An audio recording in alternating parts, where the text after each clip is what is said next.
it's making that decision to take action to actually go a different way and do something different, pursue a life that isn't as conventional. And once you're actually doing it, I mean, you and I both know, once you actually start, it's never as scary as you think. Things go easier, you have difficult moments, but it works out usually, or it doesn't, and that's fine too. But actually, it's not that scary, really. It just seems scary at the beginning.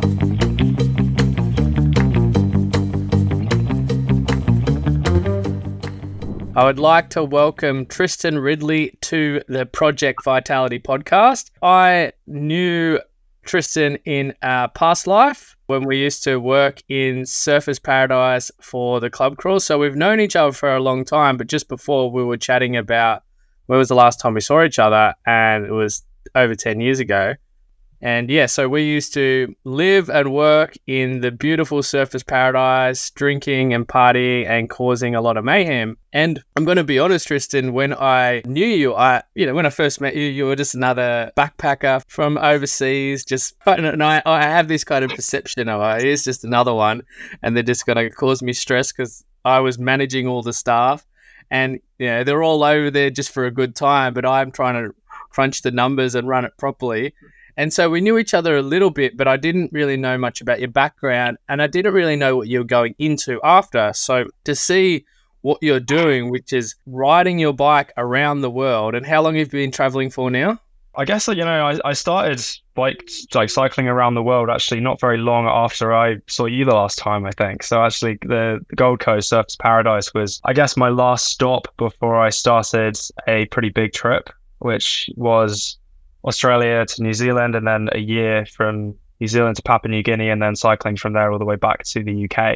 And I haven't really stopped since then. I mean, I've stopped to work, and then COVID made things a little bit more difficult. But in general, that's been what my life's been about basically ever since. Okay, and so for the people that don't know you, so far, let's talk about the vision. So from pub crawl to this, but what's the vision of what you want to do, and where are you at right now with it all? So I'm currently in Montana in the US. I'm currently cycling south from this year from Canada down to Mexico via a very meandering cross-country route. And the short version, I suppose, is that I am looking to cycle 100,000 kilometers through 100 countries on 6 continents. And I'm in absolutely no hurry to do that. I'm not going for any world records. I'm not trying to get it done quickly. If anything, I'm going much more slowly now than I did a few years ago. I think I do less miles every year, but every year I have a better time. And in terms of goals, I have this target, I suppose, of 100,000 kilometers in 100 countries, but it's not actually something that's very important to me. I'm starting to get closer now. I think after, I think I started this going on 9 years ago now, and I'd say I've been cycling for the best part of about 5 of that. And I'm now on, I think, 78,000 kilometers as of right now in 71 countries. So I'm actually not that far away from the finish line, really. I could probably hit that in a year if I wanted to. But I don't really find myself very motivated by that. Numbers haven't been a big part for me. It was kind of good to have a nice, distant, out of reach target. I quite like that kind of thing, just to have some kind of direction. But it's never really been about that for me. The reason I wanted to do that was just to have an adventure and to see the world. And I think I've always felt very drawn to travel and to live adventurously and to live my life like it was an adventure story. And for me, I haven't found a better way to do that than to travel the world on a bicycle, because it's incredibly accessible. It's incredibly cheap. You don't need a lot of money to do that. You don't need fame or incredible skill. You just need the determination to get out and do it. And you just need determination in general, I suppose, to stick with it when it gets tough. But for me, I think, just the desire to live an adventurous life is what made me start it. And nearly a decade later, that's largely still why I'm doing it, I think. Awesome. And so was there a critical point that you're like me, you've got this sense of adventure, you've got this sense of, you get one life, you may as well live it and do the things that really bring the passion to your heart, to your soul. And so was there, going from obviously where I met you, was there something that kind of made you shift to that more natural lifestyle of biking? Or was it you kind of already planned that and you were just letting off a bit of steam in Surfers Paradise? I don't know if either of those is exactly true. I think it's probably somewhere between the two. As you said, when we knew each other, we were working in the nightclub industry. We were having a lot of fun and living quite destructively. And I think at that time, I didn't really know what I wanted to do. I did the thing which a lot of people do, where I finished university and I started traveling because I didn't know what I wanted to do. And actually, I was really at a loose end when I was towards the end of my time at university, because I couldn't conceive of a career path or a lifestyle path, even for myself, that would make me happy. I couldn't think of any kind of anything actually really that I thought would actually be sustainable for me in the long term. And I was actually very close to joining the military, because again, perhaps it was the lure of adventure and the idea of travel and doing something different, but that was a path that I considered. And I went quite a long way down the application process to be a Royal Marines officer. And at the very last hurdle, I suppose, I made the decision to not pursue that and instead to pursue traveling for at least the foreseeable future, at least a few years. And there are lots of reasons for that, many of them political. But in the end, I decided not to do that. And I'm glad for that. I'm always so curious. I wonder who I'd be if I'd have chosen differently, because I think that was a very pivotal moment for me. It was deciding which of those two paths to take. But I ended up in Australia, and I ended up with no particular plan other than to explore and to see what the world wanted to throw at me. And obviously I ended up with you in Surfers, and that wasn't planned at all. That was just something I sort of fell into. And I had a lot of fun doing that, and I learned a lot of skills. I mean, I think sales experience is something that's useful to anybody in any passage of life, really. So I have a lot of appreciation for everything that I learned while I was there, and I got a lot of confidence from it, and I also had a lot of fun. But I always knew, I think, even when I was there, that wasn't going to be a long-term thing for me. I was enjoying being there, but I also recognized that this was a temporary thing. This was not sustainable for many reasons. And I suppose the closest I came to a watershed moment was, I think it was somewhere around New Year's Eve. I'd been going hard, both in terms of working and partying, and I was making a lot of money, but I was mostly, blowing it away afterwards. I wasn't really saving a great deal. And I was getting a little bit burned out and jaded with the whole thing and washed out. And I think around New Year, I was looking at myself and just thinking, where am I going right now? What is the point of this? Am I achieving anything? And I sat down and I thought about what I wanted basically for myself. I thought about goals, because a quote that I came across, or an idea that I came across around then, which has been really important to me, is this idea that you're writing the story of your life as you live it, and it's up to you what you write. You can write anything. And I also came across this idea of, what would you write if you knew it would come true? So if you had a magic notebook and you knew that whatever you wrote in that notebook would happen within reason, barring superpowers or lottery winnings, that kind of thing, but within reason, if you write it down, that's what your life is going to be, for the next however long you write. And I thought about this, and I thought about what I actually wanted for myself and what I wanted the next 5 years or so, 10 years or however long of my life to actually look like. And I thought, actually, I want to travel the world, and I want to live adventurously. I want to sleep in wild places, meet interesting people. I want to live in this very free, traditional, I guess, way, this sort of nomadic way of just being on the road in the more classical sense, not so much in the more modern kind of backpacker tourist sense of staying in hostels and bouncing from one party to the next, but I wanted to be really traveling in a more rugged and old school way. And so having decided that this was actually, I think, what I wanted for myself, I looked at my present situation at the time as I working in that industry, and I thought, am I achieving anything? Is this moving me towards that, or is this moving away from me? Am I just stationary here? What's this doing? And the answer was, I wasn't actually moving forward. I was making really good money, but I was spending it. I wasn't actually really saving any of it. So I decided then just to actually start committing myself to that idea and to that goal. So I stayed working for a few more months, but I stopped all the kind of party side of it, and I was able to save up a good amount of money. And then I set off and traveled. I mean, this was before I started switching to bike travel. Initially, I was doing a lot of hitchhiking and I was just living on the road. I got myself a little tent and sort of a camp set up so I could just sleep anywhere basically. And I was just hiking and hitchhiking around Australia for the remainder of my time there. And it was everything I wanted, really. It was that freedom, that adventure, that ruggedness. And it was great, and I loved what I was doing, and I did that for a while. I was travel until I ran out of money and then work until I could save up enough and then do it again.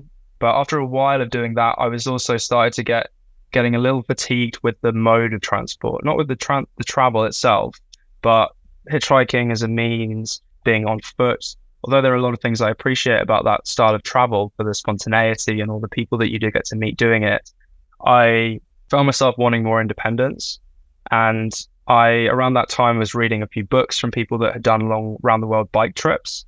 And this wasn't something I had any real experience or background in. I was never a cyclist. I knew how to ride a bike, but that was about it. And I just thought it sounded like a really cool and interesting way to travel. So I'd say up till then, it never even occurred to me to cross the country or a continent on a bicycle. But suddenly this idea came to me and I thought, wow, this is brilliant. This could be a really great way to do it. And I went on a couple of trial runs, just sort of short overnight trips, nothing crazy, on really terrible secondhand bikes that I bought, which were largely a disaster, these trips. So the first one was a nightmare. I mean, I didn't know anything about bikes. I wasn't bike fit. And, it nearly broke me. I was limping for a week after this trip. It was really terrible. And I gave the whole thing up as a wasted time and a exercise primarily in masochism. I thought surely anyone that chooses this is just absolutely mad. There can't be anything fun about this. But I didn't, of course, realize at the time just how terrible this bike was that I was using. And also, how unfit I was for this. And I was relatively in shape, but not cycling fit. And a few months later, the selective amnesia had kicked in. I'd forgotten how miserable that first attempt was. And I decided to give it another go with a slightly less rubbish setup. And that went much better. I just went for an overnight trip up a mountain, camped, and then cycled back down to work the following day. And it was great. And I just thought, yeah, this can work. Like the details I can figure out later, but I know this can work. So I got myself a decent setup and I flew to New Zealand. And the idea was, if I have 3 months or 4 months in New Zealand, and if I enjoy the experience, then I'm going to commit myself to cycling back from New Zealand to my home in the UK. And ultimately, that's what I did. I spent just over a year making it back through Eurasia, back to the UK. And I got back and I was broke and I got a job pretty quickly because I had no money. And initially, I decided that was it. I was done with biking and that was going to be the end of that. And maybe I'd travel more, but not with a bike. But it wasn't very long. I'd only been back for a few weeks probably when, again, this dreadful selective amnesia had kicked in, and I'd reminded myself how much I'd enjoyed it and forgotten all the difficult times. And I decided again just to make that the goal and to save up again and get back out there and continue my trip. And so I worked for a year in the UK, which was far tougher for me than cycling back from New Zealand. Was being locked in a job I didn't love and just trying to save every penny I could. And when I couldn't handle it anymore, when I got enough saved and I just couldn't deal with another day of being stuck in a boring job, I set out again. And that was when I came up with this idea of 100,000 kilometers in 100 countries. And I'm still going, I suppose. I mean, I didn't really have any idea when I started what it would turn into for me. I just thought that I wanted to have an adventure and that was a good way to do it. And gradually, somehow, where I am now, I find myself in a position where I'm still cycling around the world and I'm having an amazing time still. And I've also somehow made this into, I guess, some loose form of career for myself as well. And it's become a lot more than just a short-term trip or even a long-term trip, but it's actually become fully my lifestyle now. And that's a major shift from I'm on a trip between my regular life where I'm working or living in a place, and then I go out on the trip and then I come back to normal life, to it being the reverse of that, where when I'm on the road, when I'm traveling, this is my normal. This is just how I exist. And then if I'm not doing that because I'm stopped for a bit, I'm working somewhere, or I'm not cycling, whatever. That's sort of the break from normal, which is a strange way to look at it. But for me, it's just become life. It's amazing what you can get used to. And this is, I guess, where I've ended up. Awesome. There's a couple of things I wanted to talk on that. One, I also did a very similar thing with the military. I was actually in the infantry reserves, and my plan was to go full-time into the infantry, the Australian Army, and I ended up going to work at Perisher instead. Perisher Blue, and then ended up snowboarding, and then I was still planning on going into the Army, and there was a time frame between when the next recruiting was, I think, and I studied my personal training certificate in between, and then they wanted me to go to do border security with infantry reserves because I decided, no, I'm not going to do full-time Army, I'm just going to stay. And then instead of that, I went and moved to the Gold Coast and just complete opposite lifestyle. And I also had a similar thing where when I used to work for the pub crawls and I used to go out and drink and party, and then it got to the point where I would just go to work and I would just come home and I would study and I would do other things, and I would have that was my job, and it was a way to bring in income, but I would very rarely go out. And for me, took me longer to have that epiphany. I kind of got really sick, but that was all I knew. So I kept on going back. But I remember going to the farmers markets, the organic farmers markets on a Sunday after a big night out on a Saturday night. So I'm like, I'm going to be healthy, but I destroyed my body the night before. But eventually, I'd go to bed early on a Saturday night, and Sunday became like this ritual for me about being healthy, and it was Sunday fun day. And it was something that really kind of shifted me out of that, because I think, when you are in that space and it's the routine and that habit, but your soul, whatever it is yearning for something different. When you start to get glimpses of that different thing, you feel like there's this energy to it. You're like, oh wow, this is living. And although that seems cool, and on paper, wow, you've got such a free job, you're drinking and you get free alcohol and you get free entry to the clubs, and it's fairly flexible and it's great money. And sometimes people from the outside might look at that and go, wow, what a lifestyle. But there's a deeper part of you that's like, this is just a temporary thing. This is just a phase, because I don't know whether it's a maturity or whether it's more of an innocence of coming back to that creation of, we can play, we can make this, we can write that next chapter, and we don't have to stay in that. And you see so many people when you had to go back for they're working in a job, and that's most people's normal. And you're like me. I've never really had a proper job. I can't. There's just something about just being, this is it for the next 20 years or 30 years. I can't, and I have all respect for people that choose career paths and they stick to what they do. But I also challenge people that if it's not that thing that's really keeping you alive, that there is other pathways, and they'll start to open themselves, and you'll find them. And it's like with bike riding.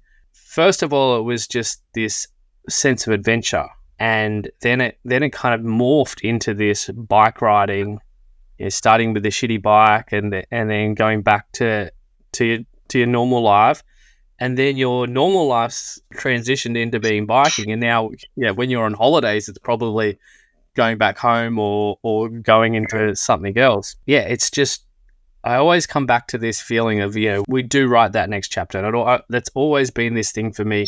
Whenever I feel like I'm at this crossroads or I'm stuck, it's like, well, we get to choose. We get to choose. Do we stay here, or do we look? And this may be the unknown, and it may be scary, and maybe no one's ever done it before or done it the way that you want to do it. But taking that first step and backing yourself. And I think there's a real sense of, when you do back yourself, even if you're not the most skilled, or you don't have all the right gear, or the money's not there, but you kind of put yourself out there, pathways and doorways seem to kind of open up. And it's how, obviously, that was one of the questions, is many people, I can't do that because I've got a job. And, I can't. How have you kind of morphed this? Are you, like, making an income enough from this that you don't need to do another job anymore, or you're still going to have to go back every now and then? And how have you molded that to fit for you or work for you?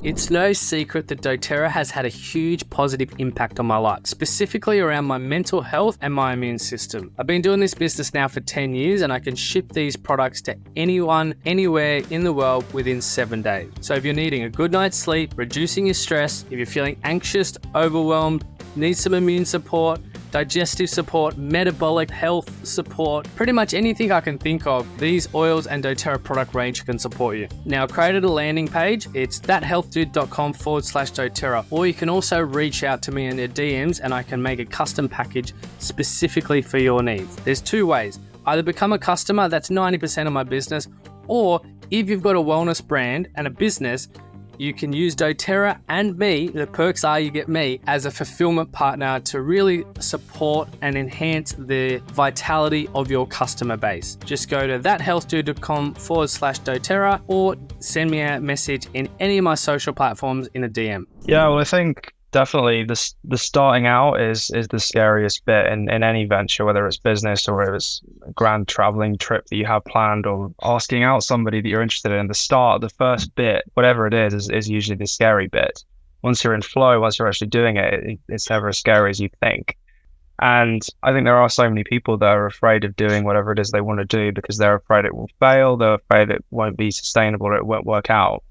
And something that I have really found over the last few years, because I've spent a lot of time traveling in the developing world, we that are lucky enough to be born into very wealthy countries, Australia, the UK, or anywhere in North America or Europe, wealthy countries, it seems like you're risking it all when you want to go and do something that's different and has a risk of failure, and that you're afraid to start. But actually your risk is really not what you think it is.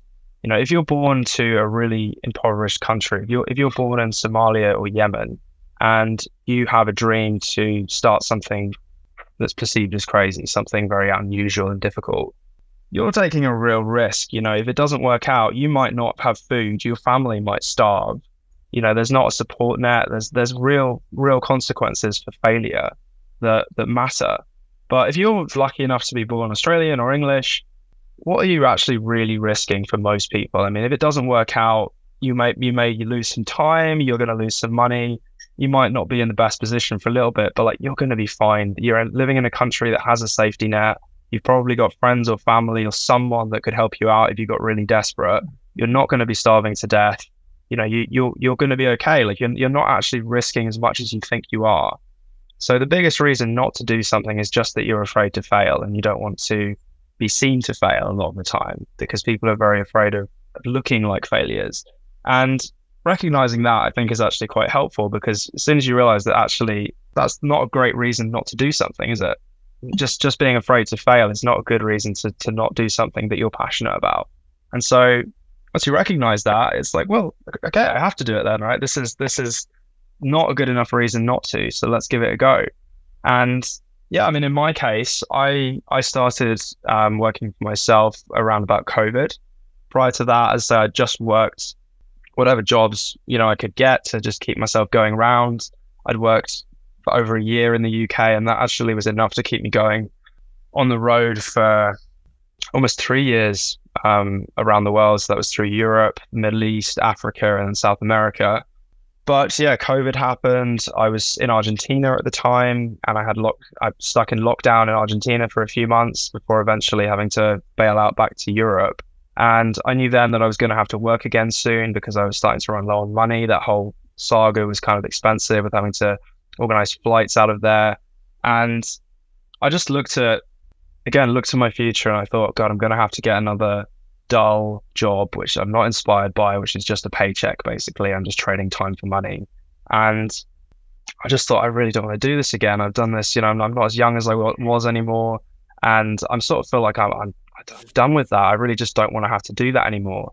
And so I looked at alternatives. And I thought really the ideal thing for me would be if I can find a way to work as I travel, so that I can skip the awful getting a crappy job phase and just be set up so that if I stop, I can work for a week, make some money, and then continue. And when I started out, it was tough, like anything is. I was doing rubbish jobs, rubbish contracts. I started out doing primarily content writing, and it started out with taking on terrible contracts for low money just because I needed the references and I needed the experience. And then gradually it built up, and it started getting a little bit better. And as time's gone on, I still do that, but I've also morphed into doing more content creation. I make a little bit from YouTube and have some supporters on Patreon, the people that sort of like the content that I put out. I do a little bit of online coaching, also working with people that want to do bike trips or hiking trips or human-powered trips in general, and would like some help with planning and organizing equipment and sometimes motivation. And between all these different income streams, I'm actually, now I'm able to support myself as I travel. I mean, I'm not making any money. I'm not making enough money to put any mortgages down on houses, but I'm not interested in that at the moment. I'm only really interested in working as little as I need to continue traveling. And so I would much rather live on a budget and eat simple food and wild camp and stay with local people rather than paying for hotels. And so I can live very, very cheaply. And that way I don't actually have to work much at all. So most of my time is my own. And that's my choice. To me, I would rather work less and have more free time. Everyone's got a different approach on that one, and I don't think one is better than the other. If some people choose to work a lot more and then to have more luxury in their lives, go for it. That's their choice. I don't think there's a right or wrong way to live, but you've just got to figure out what's important to you, where your priorities are, I suppose. And so for me, this is working. And I don't know how long I'll keep doing what I'm doing right now. I mean, certainly for the foreseeable. I'm not really someone that places a lot of stock in having detailed 5 or 10 year plans. I mean, I have a rough idea of what I think the next few years are going to be like, but I'm also very much open for that to be changing and to allow flexibility and spontaneity into my trips. I think that's a big part of traveling, is just being flexible and being willing to embrace random experiences that come along. So I have absolutely no idea. I mean, in a year's time, someone could offer me a job that actually sounds incredible, and I could decide, let's do that for a year or two, or 5 or 10 or however long it feels good. But I think just being open to going with the flow, because as you said, once you're in flow, once you just commit yourself and just are willing to fail and just to give it a go and just put yourself out there, things happen. You meet people that take you down certain paths and you gain experience in certain things that kind of push you different directions. And if you're willing to just see what happens, things will happen and things will work out the way they're meant to work out. Perhaps the most important thing I think that a lot of traveling has done for me is just I have a lot of confidence that things will work out. I just have a pretty fundamental faith that it's going to be fine. There's going to be challenges, but I don't really believe in bad or good. I just think there's just difficult or easy. And so there might be bad times or difficult times, but there'll be a reason for that and they'll be good at the end of it. And ultimately, that's all that really matters. You just get through, you keep going, and in the end, everything works out. There's a key point that I think you mentioned there, which is allow. And most people I notice, they're so busy in their schedule, routine, their plans, they've got it all kind of worked out, but they don't allow. It's like allowing space for something else to come in that may be better than what they've thought of or visioned. And I think that's what really happened for me, is when I was living my very destructive lifestyle, I didn't allow other thoughts in of what other potentials there were. And what actually happened was the universe kind of came crashing down on me with my making myself unwell, that it allowed so much space in my life to think and to sit and to ponder and to, feel depressed and feel stressed and feel anxious and kind of feel my body again. And one of the things that, with teaching health, is you notice so many people are really stuck in their head. They're not physically grounded in their body. And that's why you see so much disease and so many challenges in life, is because they're ignoring the subtle, starts off as like a subtle whisper from the body, which turns out to be a scream. And then they're constantly just numbing that with all sorts of medication and all sorts of distractions to keep themselves busy. And it's almost, and I say this not from a judgmental space, I say this from personal experience, is by keeping ourselves so busy, like that there's not a minute of the day spare, there is no allowing anything else in, which is allowing the unknown. And the unknown is frightening. who knows what could come if I sit with my emotions? Who knows what? Maybe I don't like my job. Maybe I'm not in the right relationship. Maybe I'm in some very destructive patterns in my life. And to sit with them, it's really a responsibility piece where you go, oh wow, I'm creating this, and I'm the only one that can change this. And so by allowing, you've got your kind of rough plan, and you're not really so set on this goal that if something better pops up, you'll go into that space, and you're not kind of forced to, but I've got to do that 100,000. And the chances are you probably will. But if you don't and something better happens, like how's the adventure on the way? Right. Like looking at your photos and looking at your videos, you already know that you can just sense that you're in this place of kind of awe almost pretty much daily. Most days. Yeah. I mean, I think, the destination is not something I care about very much, both in terms of where I'm going as a traveler and in terms of my life. I think, there's the bits in between, it's the journey that's important. So if you get too focused on where you're trying to get to, you miss all the good bits in between. And I think you're absolutely right in that a lot of people don't either make or have space to self-evaluate and to just look at what they're doing with their lives and to think about whether it actually makes sense. I think as a society, we almost encourage this lack of introspection because we live in a world that has so much distraction, right? If you're working your 9-to-5 job, you're tired and you come home, you cook dinner, and then you throw a TV or Netflix or something on and you just blob out for the rest of the day, and then you go to bed, and then you get up and you work again, and that's your week. And then you get to the weekend, and then you want to let off some steam, so you do something, whatever, you go to the movies or hang out with your friends or party or whatever, and then the weekend's over in a blink and you're back to Monday again. And there's not a lot of time in there to just sit down and go, is this working for me? Am I happy with this? Is this really where I want to be with my life? And it might be that the answer is yes, and if so, fantastic. I mean, I'm not someone that thinks that everyone should be living an alternative lifestyle. I think there are probably people out there that are living 9-to-5 jobs and are living what most of us, I suppose, would consider pretty ordinary lives. And there's not a thing wrong with that. If that's what's truly working, if people are truly happy with that, great. I don't think there's anything wrong with that. But I think there are a lot of people who are living those lives that don't really want to be living those lives, that would want to be doing something different. And it's, I think, really sad that there are so many people that are stuck in that, but have no idea how to get out, how to do something different.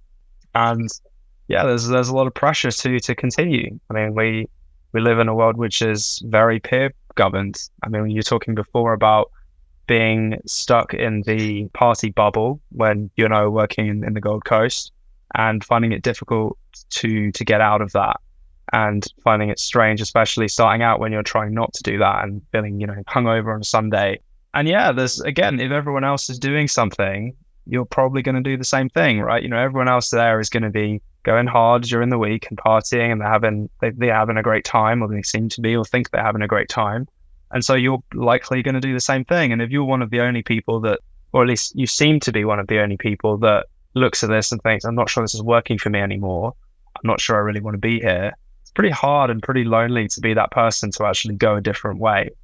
And it takes courage to do that. And that's why I say I think it's that first step that's the hardest. It's making that decision to take action, to actually go a different way and do something different, pursue a life that isn't as conventional. And once you're actually doing it, I mean, you and I both know, once you actually start, it's never as scary as you think. Things go easier, you have difficult moments, but it works out usually, or it doesn't, and that's fine too. But actually, it's not that scary, really. It just seems scary at the beginning.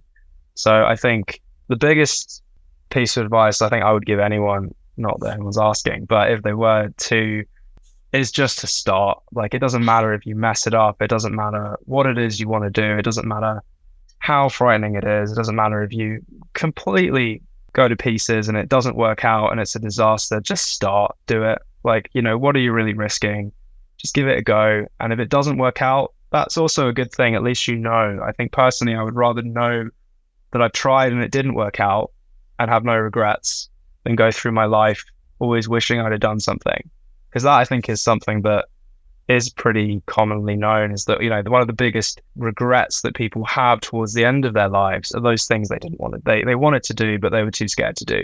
People, I wish I'd traveled more. I wish I'd have tried that business opportunity. I wish I'd have told this person this. I wish I'd have done that thing that I was too scared to do.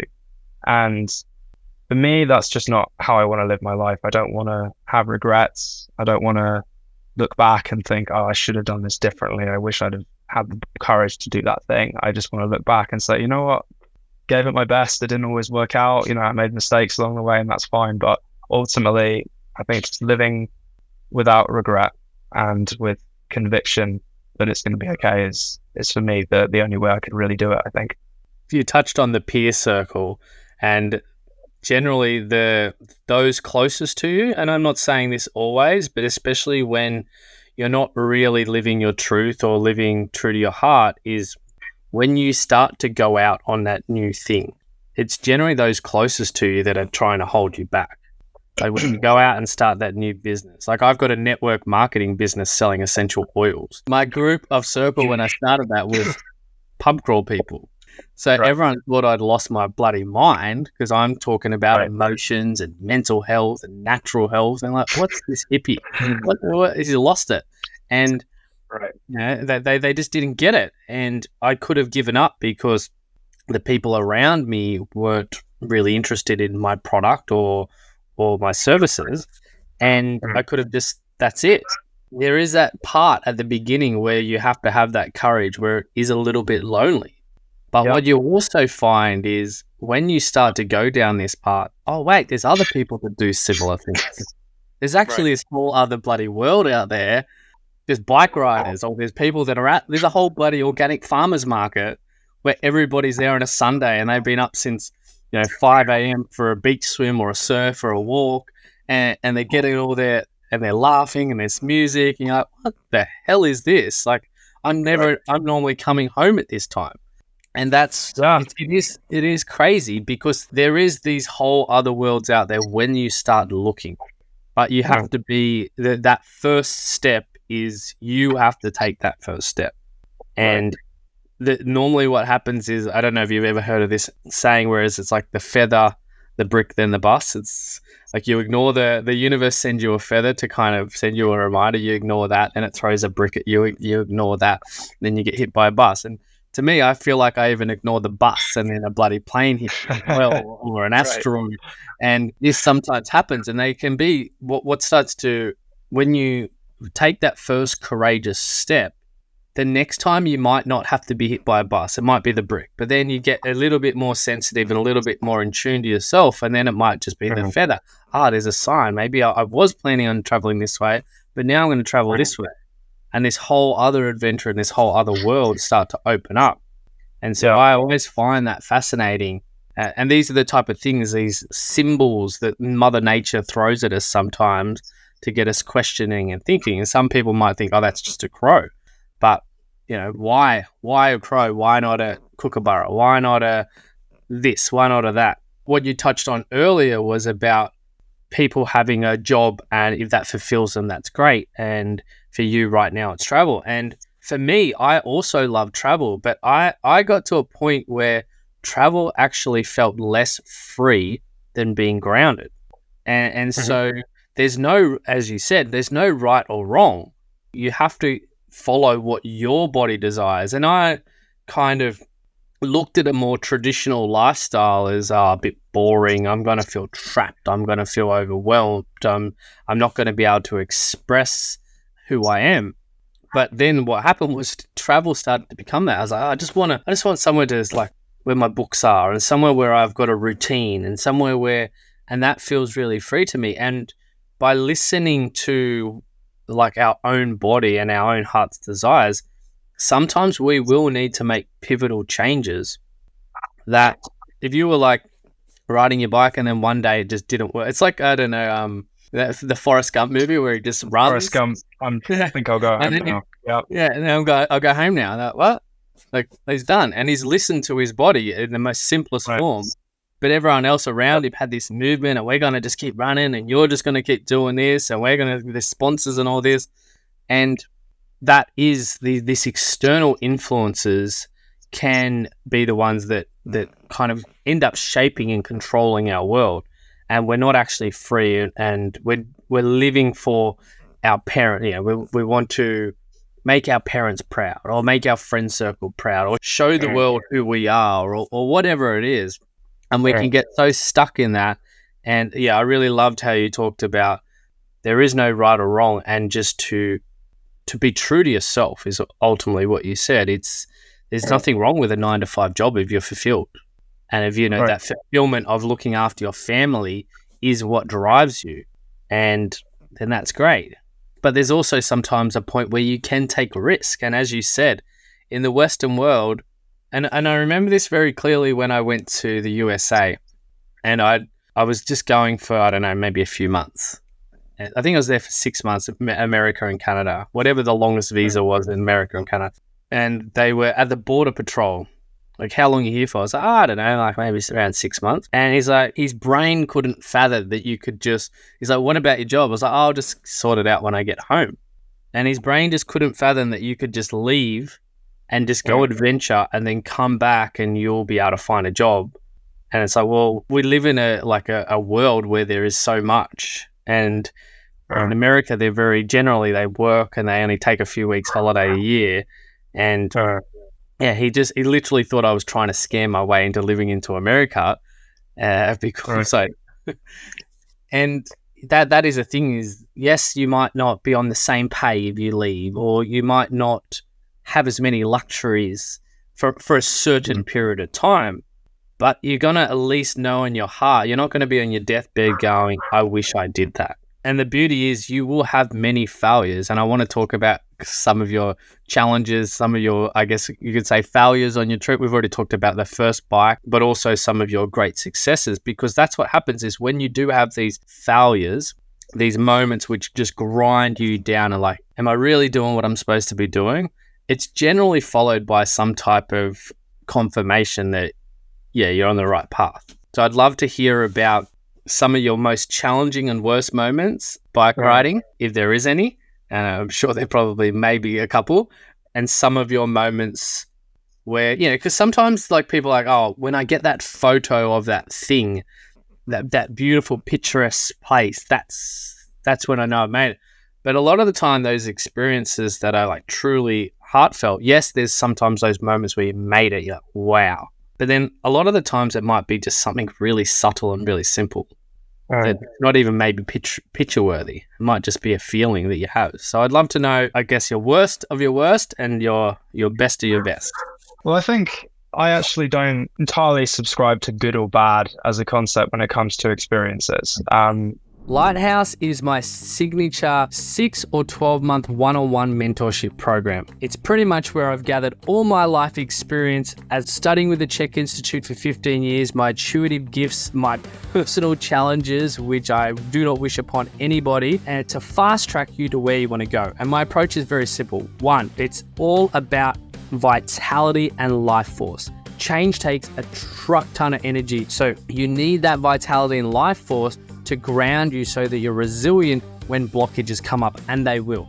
2, we've got to get you clear, get that clarity on where you're going, because once you've got that little bit of life force back, you can start to dream bigger, that biggest vision for your life. And then 3, it's all about confidence. Now, as a lighthouse, you may have weathered many a storm. You may feel battered, you may feel broken, you may feel defeated. But as we rebuild your confidence, you start to shine bright, and it helps to guide others home because they see that beacon of hope, that brightness of you sharing your truth, sharing the essence of who you are. And the truth is, the world really needs a lot of lighthouses right now because people are stuck, people are overwhelmed, and we need your brilliance, that light within inside you to be shining so bright that people can spot you from a bloody mile away. Now, all you got to do is head on over to thathealthdude.com/lighthouse or send me a DM on any of my socials and we can chat and see if it works. I take on a few clients every year and let's see if we can make some magic happen. Or at least I try not to. I try and think of it more in terms of easy and challenging. I've had, absolutely. I've had some experiences that at the time I would have 100% described as bad, for sure. And, I try and look back and describe, and it is I think, the case that I look back and actually, like, they weren't bad. They were very difficult and they might have been painful, but they weren't bad. They were really useful. And part of that is because you can't have one without the other. You can't have the joy without the pain. And it's funny, actually, I was thinking as you were saying some of your best and worst experiences. And actually, yeah, many of them came in pairs, or they came in similar times. So, I mean, the thing I'm probably most proud of, actually, through my entire trip was actually probably very early on. I made a crossing by bike and boat of Papua New Guinea. And I was very fresh to the whole bike touring thing. I just come from New Zealand. I flew into Port Moresby in the south with very little plan. I'd been told by almost everybody that I'd messaged it on the island because I had no information about how to do this, how to get from the south of the island to the north of the island without flying. And I tried to find some information. I'd emailed people in the island, and pretty universally I was told that if I went through this plan, I'd get myself killed. And so I had a lot of apprehension going to Papua New Guinea, and there is some, very real danger there. And I don't think I've got time to give you the full story at this point, but the gist of it was, I was at one point 100% sure that I was going to die. I was in a situation which, actually, on that occasion, I did have a couple of very close calls in Papua New Guinea, but the occasion when I was totally sure I was going to die wasn't actually one of them. It was a situation where I was coming down with dengue fever at the time, so I probably wasn't thinking very clearly, but I was convinced I was done for. And so that was a low point where I really thought I was going to die. And I had to, in that moment, kind of process mortality. And a lot went through my mind very quickly. And then in the following weeks, I had a lot of time to think about what that meant to me, the idea that I might die doing this trip, and what death really meant for me. And ultimately, I came to peace with it. And I came to my own understanding of the risks and what I think is acceptable, and whether I think it's worth doing it in general. And so eventually, the short version is I did eventually cross to the west side of the island, across to Indonesia. And I did a journey. I completed a crossing in Papua New Guinea on a bicycle that, as far as I know, hasn't been done before or since via that route. And it's something I'm very proud of, because I know, it's not actually something I've ever wrote about or written about or really talked about all that much, because it's something that I don't really, it's for me, not for other people, but it's something that I'm really proud of for myself, because I know how much I put into that, and how, I was really afraid, and I really believed that what people said, that I was going to die, but I still did it, and I didn't.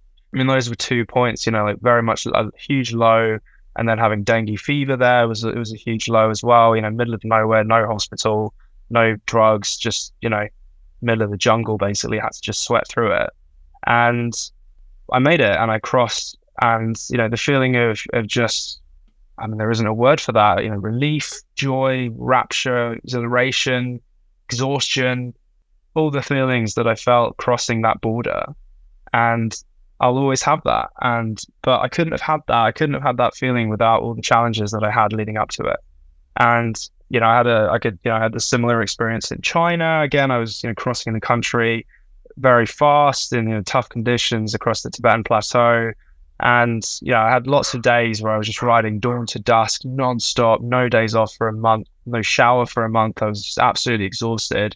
I didn't have a conversation with another human being in a language that I could really speak in a month. It was a tough month, but that feeling when I eventually crossed into Kazakhstan across the border, and I made it out of the country on the last day of my visa with literally 5 minutes to spare, that feeling, again, is incomparable. I'll never forget that feeling, and I'll always have that. And again, wouldn't have had that without all the negatives, all the difficulties. And God, I learned so much from all of those challenges. And there have been many more ups and downs over the years, some really difficult times, again, times when I thought I might die. But you take from that so much. I think, pain is the greatest teacher we have. You learn so much when you're suffering, and not always at the moment. I think I've tried. I think I'm getting better with that. So getting to the point where even in the moment when I'm really hurting, I can still recognize that, okay, but this is good. Like, there's going to be good from this. I am learning from this, and it's not a bad thing. It's a difficult thing. But, it's taken me a long time, I think, to get to that point where I can recognize that in the moment. I think to start with, it was like trying to get to the point where I can look back and view it differently, and not view it as bad, but view it as difficult, but beneficial and needed. So yeah, I don't think there is good and bad, and it can often feel that way, and sometimes it's hard to keep that mentality.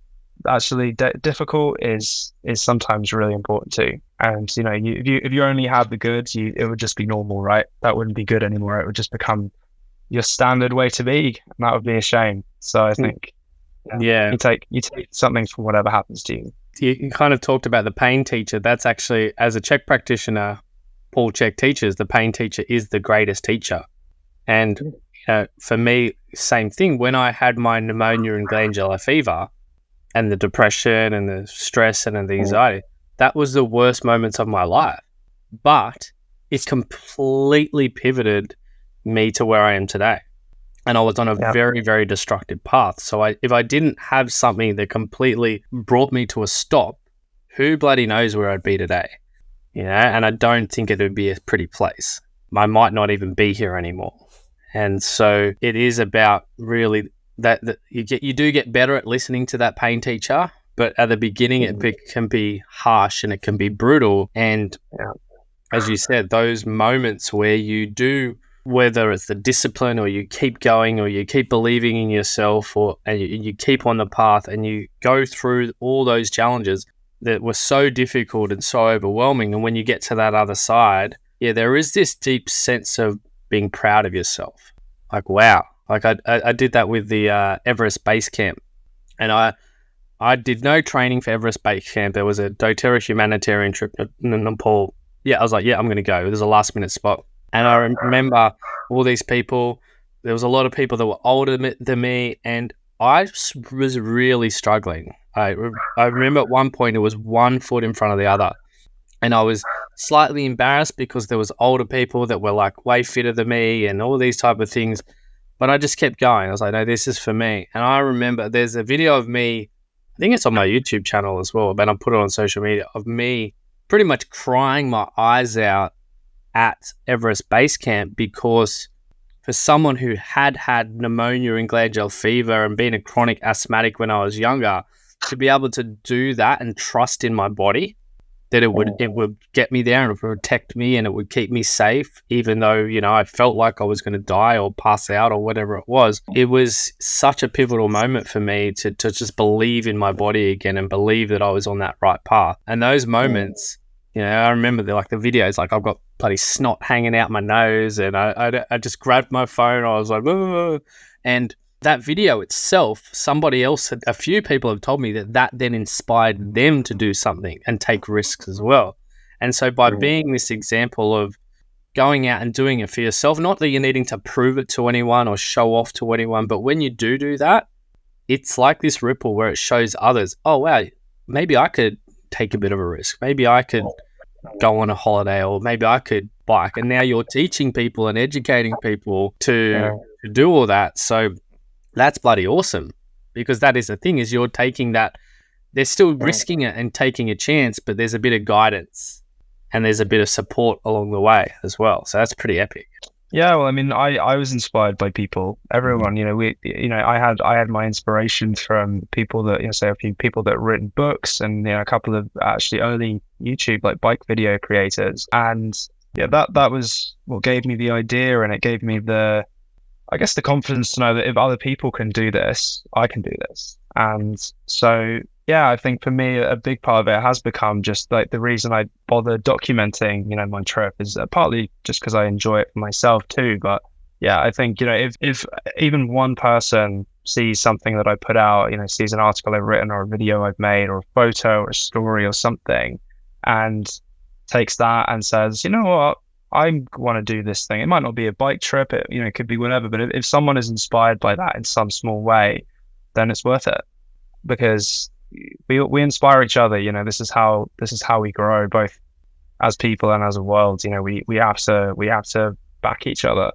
and I couldn't have done what I'm doing without other people that have helped me, both early in terms of inspiration and in terms of educating, and it's just there's so much that people have given me. So I want to give back as much as I can. And if I can help some people, then amazing. It's like I say, it's just starting. Starting's the thing, isn't it? Yeah, it's a thing that thought process, and I think it is. A lot of the time, it's the mind that just holds you back. The body's like, let's go. And the mind's just like, no, what if we fail? And the thing is, I think you do have to live with the fact that sometimes you will fail, but you'll survive. That's okay too. Yeah. Failure is just another way to learn. You learn more from your failures than you do from your successes, actually. So again, this pain teacher that you mentioned, if you can look at a failure and go, okay, that sucks. This doesn't feel good. This really sucks. But there's going to be good from this. I've learned a hell of a lot. I'm not going to make these mistakes again. I'm going to look back one day. It might take a lot of time, but I'm going to look back one day and look at that failure and go, thank God that failed. Like if that hadn't failed, so I might have gone completely down the wrong path, and now I'm in a much better place. And like, thank God, thank God I failed, because actually it wasn't a failure; it was just a lesson. Yeah, awesome. And so your website is tristanridley.com, is that correct? That's right. Yeah.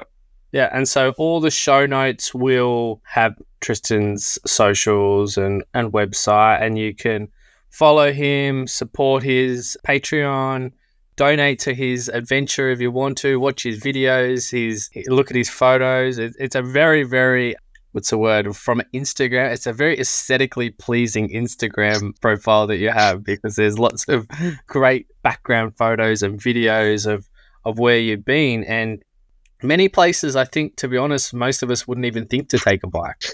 But you've shown it that it can be done, and you're continuing to do it. And yeah, you're definitely a different person than when I met you on the pub crawl days. Maybe you've matured a little bit. I don't know. Oh, come on, Nick. Anyone can fake it for an hour. Yeah. But yeah, it's definitely it's great to see what you've done and what you continue to doing, and that's one of the things that I really do love about travel and even sales and getting out there and just having a go. Is you're never gonna, like, I'm never gonna ever regret the amount that I partied. I'm never gonna be old going, I wish I partied more, because I did it well. There'll be a time in your life where you'll be like, I'm never gonna be on my deathbed going, I wish I rode a bike more. Right. You've done it well. And so you go out and you do these things well, there's a deep satisfaction. And sometimes those things come to completion, and when they do, there's no regrets. There is no regret. To the next thing. Yeah, and who knows what that will be for you? Who knows what that will be for me? Now I breed miniature goats, and I have my essential oil business, and I do coaching, and like I don't even go to a nightclub or pub. I don't even drink. I very rarely even touch alcohol. I'm just not that excited by it because I've done it well. And so, yeah, we get one life. Let's make it an adventure. Let's write that next chapter, and let's continue to see what we can create, because we are creators and we came here to create. So hopefully this little chat has inspired you. You got anything, final words of wisdom that you want to say? Just start. Yeah. Just start. Whatever it is, just start. Just get going. Don't worry about it. It'll work out. Or it won't, and that's okay too, but you got to start. Beautiful. All right, mate. Thanks. Let's make it not 10 years between. We'll catch up in person again sometime. But let's keep in contact. And as I said, I'll put all the show notes, all the details in the show notes. And thanks for coming on. I really appreciate it. I know you're out in the wilderness, so we had to navigate this. I'm free at this time, and I'm like, yeah, all right, let's just make it happen. So beautiful. Cheers, mate. My pleasure. Great chatting to you. See ya.